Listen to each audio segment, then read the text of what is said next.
Welcome to the Real News Network. I'm Jesse Freeston in Phoenix, Arizona. It's been a few days since some parts of the controversial anti-immigration bill SB 1070 have been put on hold temporarily.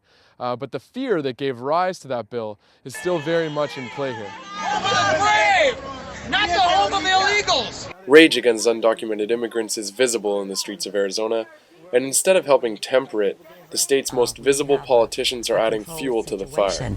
The bottom line is until we get our border secured, there's not going to be any peace or rest for any citizen in Arizona or America. We are the gateway, Bram, for everything that is bad that is coming across that border. Governor Jan Brewer has been at the front of this campaign to connect undocumented immigration with violent crime. This despite the fact that violent crime in Arizona has gone down by 23% over the last decade. Over that same decade, undocumented immigration to the state doubled. But Brewer has not been alone. We need to understand things are as bad or worse on that border than they've ever been. You know, what's coming across that border today are people that couldn't come into this country legally. They're drug smugglers, human smugglers, gang members, a child molester. It is out of control. It's the people whose homes and property are being violated. It's the drive-by the drivers of cars with illegals in it that are intentionally causing accidents on the freeway. Look.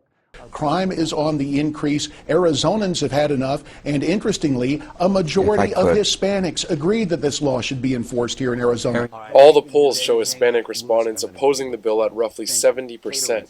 But outright lies like this have simply become part of the game. Law enforcement agencies have found bodies in the desert, either buried or just lying out there that have been beheaded. What we hear from politicians in the course of this debate on national news is a picture of Arizona that seems to be far from what many folks experience. I could not find any beheadings in any kind of news search in Arizona. According to the Arizona Guardian, headless bodies have been found in Mexico, but never in Arizona. Brewer has also said that the majority of undocumented immigrants were not workers, but drug offenders. Meanwhile, the Tucson Border Patrol reports that of the more than 170,000 people they have apprehended this year, less than 1% have been charged with drug offenses. Russell Pierce, the state senator who first tabled SB 1070, has also displayed certain problems with the truth. Do you know that 60% of the homicides in Phoenix involve illegal aliens? Neither the FBI nor the Phoenix Police Department keep such statistics. Do you know there's a congressional report that shows 9,000 Americans killed every year at the hands of illegal aliens? Do you know this statistic is widely attributed to Iowa Representative Steve King, who referenced a 2005 GAO report that has no mention of such statistics.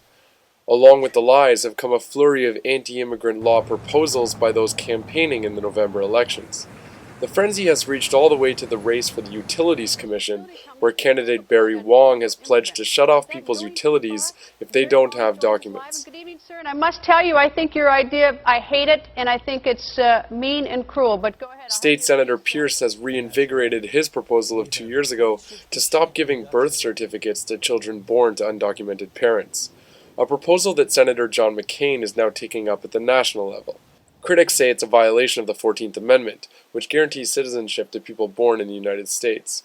North Phoenix Tea Party founder Wes Harris disagrees. By definition, you come across the border illegally, you are a citizen of whatever country you came from. You have come into this country illegally, therefore you have no legal status. There is a misunderstanding of the 14th Amendment on birthright. It says that the individual has to be under the jurisdiction of the United States.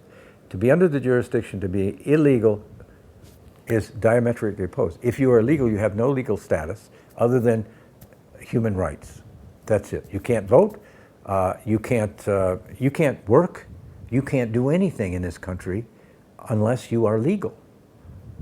And anything you do is then illegal, and therefore you are outside the law, and therefore outside the jurisdiction of the United States. And this interpretation would require overturning the 1898 Supreme Court case U.S. v. Wong Kim Ark.